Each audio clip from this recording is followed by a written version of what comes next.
Hello friend, स्वागत है आपको अपना यूट्यूब चैनल सुपर ऑब्जेक्टिव पे।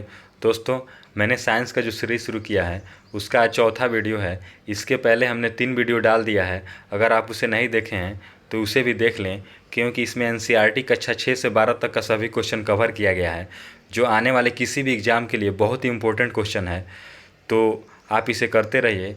और रेलवे जैसे एग्ज़ाम के लिए तो बहुत ही इम्पोर्टेंट है, जैसे एनटीपीसी और ग्रुप डी का एग्ज़ाम होने वाला है, तो उसके लिए बहुत ही इम्पोर्टेंट क्वेश्चन है।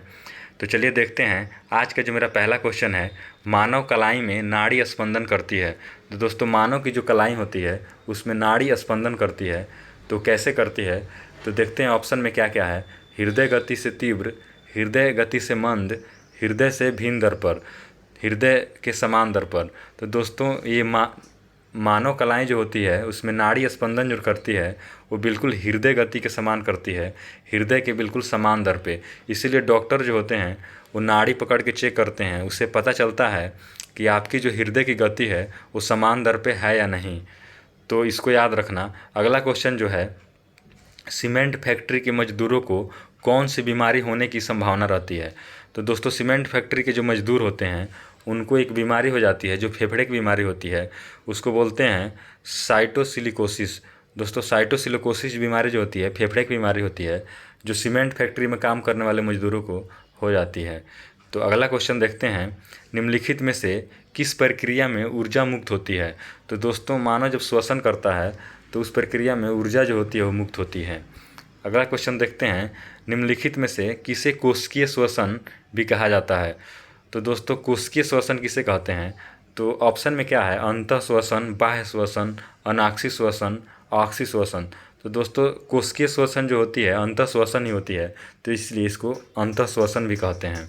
अगला क्वेश्चन देखते हैं, श्वसन के संबंध में सत्य कथन की पहचान कीजिए। तो दोस्तों, मानव जो श्वसन करता है उसके संबंध में सत्य कथन क्या है, तो यह एक जैव रासायनिक प्रक्रिया है। यह एक जैव रासायनिक प्रक्रिया बिल्कुल सही है। इसमें भोजन की ऑक्सीकरण होता है, तो ये भी सही है। एटीपी के रूप में ऊर्जा मुक्त होती है, तो ये भी सही है। दोस्तों, एटीपी के रूप में इसमें ऊर्जा मुक्त होती है, तो इसमें उपयुक्त सभी कथन सत्य है। अगला क्वेश्चन देखते हैं, मानव शरीर में ऑक्सीजन का परिवहन किसके माध्यम से होता है, किसके माध्यम से किया जाता है। तो दोस्तों, मानव शरीर में ऑक्सीजन का जो परिवहन होता है वो हीमोग्लोबिन और रुधिर प्लाज्मा के द्वारा पूरे शरीर में ऑक्सीजन पहुंचता है। तो इसका सही आंसर हो जाएगा ए और बी दोनों, हीमोग्लोबिन और रुधिर प्लाज्मा। दोस्तों, मानव शरीर में ऑक्सीजन का यही परिवहन करता है पूरे शरीर में। अगला क्वेश्चन देखते हैं, निःश्वसन के समय ग्रहण की गई वायु में ऑक्सीजन की कितना प्रतिशत होता है। तो दोस्तों, अगर आप निःश्वसन यानी सांस जब लेते हैं, अंदर ग्रहण करते हैं, तो उसमें जो ऑक्सीजन होती है उसमें 21% जो होती है वो ऑक्सीजन होती है।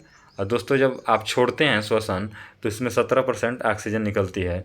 4% ऑक्सीजन जो होती है वो CO2 के रूप में परिवर्तित हो जाती है। तो इसको आप याद रखना, ये 21% आप ग्रहण करते हैं सांस लेते समय ऑक्सीजन को। फेफड़ों में गैसों का आदान प्रदान किनके माध्यम से होता है। तो दोस्तों, फेफड़ा जो होते हैं उसमें गैसों का जो आदान प्रदान होता है वो वायु कुपिकाओं के द्वारा, वायु कुपिकाओं जो होती है उसके द्वारा होता है। अगला क्वेश्चन देखते हैं, उच्छ्वसन की प्रक्रिया में शरीर से बाहर निकली गई वायु में ऑक्सीजन का कितना प्रतिशत होता है। दोस्तों देखिए, क्वेश्चन आ ही गया। तो जब आप सांस छोड़ते हैं तो उसमें जो ऑक्सीजन बाहर निकलता है वो 17% निकलता है, और लेते समय 21% आप ग्रहण करते हैं, लेकिन छोड़ते समय आप 17% ऑक्सीजन को बाहर निकालते हैं। अगला क्वेश्चन देखते हैं, श्वासोच्छ्वास तथा श्वसन के विषय में सत्य कथन की पहचान कीजिए। तो श्वासोच्छ्वास जो होती है दोस्तों, श्वासोच्छ्वास इसमें क्या होता है, श्वासोच्छ्वास कोशिकाएं के बाहर जबकि श्वसन कोशिकाओं के भीतर होता है। तो ये बिल्कुल सही है, श्वासोच्छ्वास कोशिकाओं के बाहर जबकि श्वसन कोशिकाओं के भीतर होता है। ये इम्पोर्टेंट है, इसको याद रखना। श्वासोच्छ्वास की क्रिया में ऊर्जा उत्पन्न होती है जबकि श्वसन में ऊर्जा उत्पन्न होती है, ऊर्जा उत्पन्न नहीं होती है। तो दोस्तों, जब श्वासोच्छ्वास की क्रिया होती है, यानी ये श्वासोच्छ्वास क्या होता है आपको इसको समझना चाहिए। श्वासोच्छ्वास जो होता है इसमें दोनों क्रिया, सांस को बाहर छोड़ते भी हैं अंदर लेते भी हैं, तो इसको दोनों जब क्रिया होती है तो श्वासोच्छ्वास होता है। और जब केवल अंदर लेते हैं तो उसको श्वसन कहते हैं। तो इसमें क्या दिया है, श्वासोच्छ्वास की क्रिया में ऊर्जा उत्पन्न होती है, ऊर्जा उत्पन्न नहीं होती है जबकि श्वसन में ऊर्जा उत्पन्न होती है। तो दोस्तों श्वसन में ऊर्जा उत्पन्न होती है, लेकिन जब श्वास की क्रिया होती है तो इसमें ऊर्जा उत्पन्न नहीं होती है। तो ये भी सही है। अगला देखते हैं क्या है। तो श्वास एक भौतिक क्रिया है, जबकि श्वसन एक जैव रासायनिक क्रिया है। तो दोस्तों ये भी सही है। श्वास एक भौतिक क्रिया होती है, लेकिन श्वसन अब सांस लेते हैं तो एक रासायनिक क्रिया हो जाती है। तो ये भी सही है। तो इसमें उपयुक्त सभी कथन सत्य हैं। अगला देखते हैं, मानव शरीर में कार्बन डाइऑक्साइड का परिवहन किस माध्यम से होता है। तो दोस्तों मानव शरीर जो होता है उसमें कार्बन डाइऑक्साइड का परिवहन जो होता है वो हीमोग्लोबिन के माध्यम से, प्लाज्मा के माध्यम से, बाइकार्बोनेट के रूप में, तो उपयुक्त सभी माध्यमों से। दोस्तों इसमें सभी आंसर है। मानव शरीर में कार्बन डाइऑक्साइड का परिवहन जो होता है तो हीमोग्लोबिन के माध्यम से भी होता है, प्लाज्मा में घुल कर भी होता है और बाइकार्बोनेट के रूप में भी होता है। तो उपयुक्त सभी आंसर इसमें सही है। अगला देखते हैं, भोजन निगलते समय श्वसन मार्ग किस अंग द्वारा बंद हो जाता है। तो दोस्तों जब भोजन आप निगलते हैं तो गर्दन में एक एपिग्लॉटिस पाया जाता है जो गले में होता है, स्थित होता है। दोस्तों इसमें क्या होता है, भोजन निगलते समय ये श्वसन मार्ग बंद हो जाता है। अगर बंद नहीं होगा तो इसमें ये होता है कि श्वसन मार्ग में भी कुछ भोजन के अंश चले जाएंगे, जिससे आपको सांस लेने में तकलीफ हो सकती है। तो इसलिए एपिग्लॉटिस एक होता है, उससे क्या होता है कि श्वसन लेते समय, भोजन निगलते समय श्वसन मार्ग बंद हो जाती है। अगला क्वेश्चन देखते हैं, हीमोग्लोबिन के विषय में असत्य कथन की पहचान कीजिए। दोस्तों हीमोग्लोबिन जो होता है आरबीसी में पाया जाता है। तो हीमोग्लोबिन देखते हैं इसमें क्या असत्य कथन है। यह एक लौहयुक्त प्रोटीन है। तो दोस्तों ये असत्य नहीं है, ये सत्य है, क्योंकि लौहयुक्त प्रोटीन हीमोग्लोबिन में पाया जाता है। इसका निर्माण हीमवर्णक तथा ग्लोबिन प्रोटीन के द्वारा होता है। तो बिल्कुल सही है, क्योंकि इसका निर्माण भी हीमवर्णक और ग्लोबिन प्रोटीन जो होता है उसके द्वारा होता है। यह वायु के संपर्क में आकर ऑक्सी हीमोग्लोबिन नामक अस्थायी यौगिक का निर्माण करते हैं। तो ये भी सही है। तो इसमें कोई भी कथन ऐसा नहीं है जो असत्य नहीं है। इसका चौथा आंसर हो जाएगा इनमें से कोई नहीं, यानी सभी सत्य है। तो इसमें कोई कथन ऐसा नहीं है जो असत्य है। मनुष्य में दायां फेफड़ा कितने पिंडों में विभाजित होता है। तो दोस्तों मनुष्य का जो दायां फेफड़ा होता है उसमें 3 पिंड में विभाजित होता है।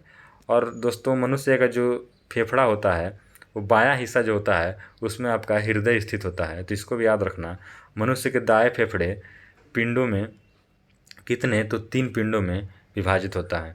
अगला देखते हैं, एम्फाइसीमा बीमारी का संबंध किससे है। तो दोस्तों एम्फाइमा बीमारी जो होती है, एम्फाइसीमा, ये फेफड़े से संबंधित एक बीमारी होती है। अगला देखते हैं, फेफड़ों की सुरक्षा हेतु उनके ऊपर कौन सी झिल्ली का आवरण बना होता है। ये बहुत इंपॉर्टेंट क्वेश्चन है, पेपर में आया करता है। तो फेफड़ों की सुरक्षा के लिए उनके ऊपर एक झिल्लीनुमा संरचना बनी होती है, वो प्लीउरा झिल्ली होती है, प्लीउरा झिल्ली उसको बोलते हैं। अगला देखते हैं, किसके ऑक्सीकरण के द्वारा उत्पन्न ऊर्जा को श्वसन कहा जाता है। तो इसमें दोस्तों देखते हैं किसके ऑक्सीकरण के द्वारा उत्पन्न ऊर्जा को श्वसन कहा जाता है। तो दोस्तों ग्लूकोज के द्वारा जो उत्पन्न ऊष्मा होती है उसे श्वसन कहते हैं। अगला क्वेश्चन देखते हैं, ऑक्सी श्वसन की क्रिया में कितनी ऊर्जा का उत्पादन होता है। तो दोस्तों ऑक्सी श्वसन जो होती है उसमें 38 ATP ऊर्जा का उत्पादन होता है। अगला क्वेश्चन, जब अनाक्षी श्वसन की क्रिया जीवाणु और कवक में होती है तो उसे क्या कहते हैं। दोस्तों जब अनाक्षी श्वसन जीवाणु और कवक में होती है तो उसे किण्वन कहते हैं। किण्वन जो होता है, जब आप देखते हैं कि आप बहुत देर तक खाना को रख देते हैं तो उसमें किण्वन जैसी क्रिया होती है, तो उसमें क्या होता है, श्वसन की दर बढ़ जाती है, इसलिए उसमें जो खाना आपका होता है वो ख़राब हो जाता है, जीवाणु की संख्या बढ़ जाती है। तो जीवाणु और कवक में होती है ये अनाक्षी श्वसन करते हैं, जो काफ़ी ज़्यादा टेम्परेचर में करते हैं। अगला क्वेश्चन देखते हैं, गहरी सांस लेने पर कितने लीटर गैस ग्रहण की जाती है। तो दोस्तों गहरी सांस जो होती है उसमें अगर आप एक बार गहरी सांस ले रहे हैं तो उसमें आप 3.5 लीटर वायु यानी 3.5 लीटर गैस आप ग्रहण करते हैं दोस्तों। तो इसको याद रखना, गहरी सांस लेते समय आप 3.5 लीटर वायु को ग्रहण करते हैं, गैस आपके फेफड़े को लेती है। अगला क्वेश्चन देखते हैं, क्रेब्स चक्र की क्रिया किसके अंदर संपन्न होती है। तो दोस्तों क्रेब्स चक्र जो होती है वो माइटोकॉन्ड्रिया के अंदर संपन्न होती है। अगला क्वेश्चन, जब मनुष्य कार्य करता है तो मांसपेशियों में ऑक्सीजन के अभाव में पायरुविक अम्ल का विखंडन किसमें हो जाता है? तो दोस्तों मनुष्य जब काम करता है तो उसके शरीर में, उसके मांसपेशियों में लैक्टिक अम्ल जम जाता है। जो पायरुविक अम्ल होता है वो परिवर्तित होके और लैक्टिक अम्ल और कार्बन डाइऑक्साइड में परिवर्तित हो जाता है, जिससे आपको थकान महसूस होता है। तो ये पायरुविक अम्ल लैक्टिक अम्ल और कार्बन डाइऑक्साइड में परिवर्तित हो जाता है। अगला क्वेश्चन देखते हैं दोस्तों, फेफड़ों में कितने लीटर गैस धारण करने की अधिकतम क्षमता होती है? तो दोस्तों आपका जो फेफड़ा होता है, इसको सही से देखिए, फेफड़े में कितने लीटर गैस धारण करने की अधिकतम क्षमता होती है? तो दोस्तों आपका जो फेफड़ा होता है वो 5 लीटर तक गैस धारण कर सकता है, 5 लीटर। दोस्तों एक बार जब श्वसन गहरी सांस लेते हैं तो उसमें 3.5 लीटर तो आप वायु लेते ही हैं, लेकिन अगर पूरा आपका जो फेफड़े की क्षमता होती है वो 5 लीटर वायु यानी 5 लीटर गैस धारण कर सकती है। अगला क्वेश्चन देखते हैं, ऑक्सीजन के ग्रहण एवं कार्बन डाइऑक्साइड के उत्सर्जन की मात्रा किसके ऊपर निर्भर करती है? तो दोस्तों ऑक्सीजन ग्रहण में और कार्बन डाइऑक्साइड के उत्सर्जन की मात्रा हीमोग्लोबिन पर निर्भर करती है। अगला क्वेश्चन, कोशिकीय श्वसन कोशिकाओं के अंदर कितने चक्रों में पूरा होता है? तो दोस्तों कोशिकीय श्वसन जो होता है वो कोशिकाओं के अंदर कितने चक्रों में? तो 2 चक्रों में पूरा होता है। अगला क्वेश्चन देखते हैं, ऑक्सी श्वसन की क्रिया कोशिका के किस भाग में संपन्न होती है? तो ऑक्सी श्वसन जो होता है दोस्तों, ऑक्सी श्वसन ये कोशिका द्रव्य और माइटोकॉन्ड्रिया में संपन्न होती है, तो इसको भी आप याद रखना। चलिए नेक्स्ट देखते हैं, वायुमंडल को फेफड़ों में ग्रहण करना और शरीर के विभिन्न भागों से आई हुई कार्बन डाइऑक्साइड गैस को वायुमंडल में मुक्त करने की क्रिया को क्या कहा जाता है? इम्पोर्टेंट है, वायुमंडल में ऑक्सीजन को फेफड़ों में ग्रहण करना और शरीर के विभिन्न भागों से आई हुई कार्बन डाइऑक्साइड गैस को वायुमंडल में मुक्त करने की क्रिया को क्या कहा जाता है? दोस्तों अभी आपको बताए हैं कि आप जब सांस को अंदर लेते हैं और बाहर छोड़ते हैं तो पूरा जब क्रिया होती है तो उसको जो कहते हैं उसको श्वासोच्छ्वास कहते हैं, श्वासोच्छ्वास। इसको याद रखना इम्पोर्टेंट है। अगला क्वेश्चन देखते हैं, कौन सी क्रिया को ऑक्सी तथा अनॉक्सी श्वसन का कॉमन स्टेप माना जाता है? तो दोस्तों ग्लाइकोलिसिस जो होती है उसको कॉमन स्टेप मानते हैं ऑक्सी तथा अनॉक्सी श्वसन का। चलिए अगला देखते हैं, एक स्वस्थ वयस्क व्यक्ति में हृदय की धड़कनों की औसत दर होती है। तो दोस्तों एक स्वस्थ जो मनुष्य होता है उसका जो हृदय धड़कता है वो कितने बार धड़कता है 1 मिनट में? तो 72 बार 1 मिनट में धड़कता है स्वस्थ मनुष्य का हृदय, तो इसको याद रखना। भोजन नाली की दीवारों को संकुचन और प्रसरण की डैश गति कहा जाता है। तो दोस्तों भोजन नाली की दीवारों को संकुचन और प्रसरण, यानी संकुचन होता है प्रसरण होता है, तो उसको क्या कहते हैं? तो कर्माकुंचन कहते हैं, कर्माकुंचन। भोजन नाली जो आप ग्रहण करते हैं तो संकुचन होता है, प्रसरण होता है, और जब छोड़ते हैं तो मतलब आप भोजन करते वक्त कर्माकुंचन की क्रिया होती है, तो उसको संकुचन और प्रसरण के समय होती है, तो इसको याद रखना।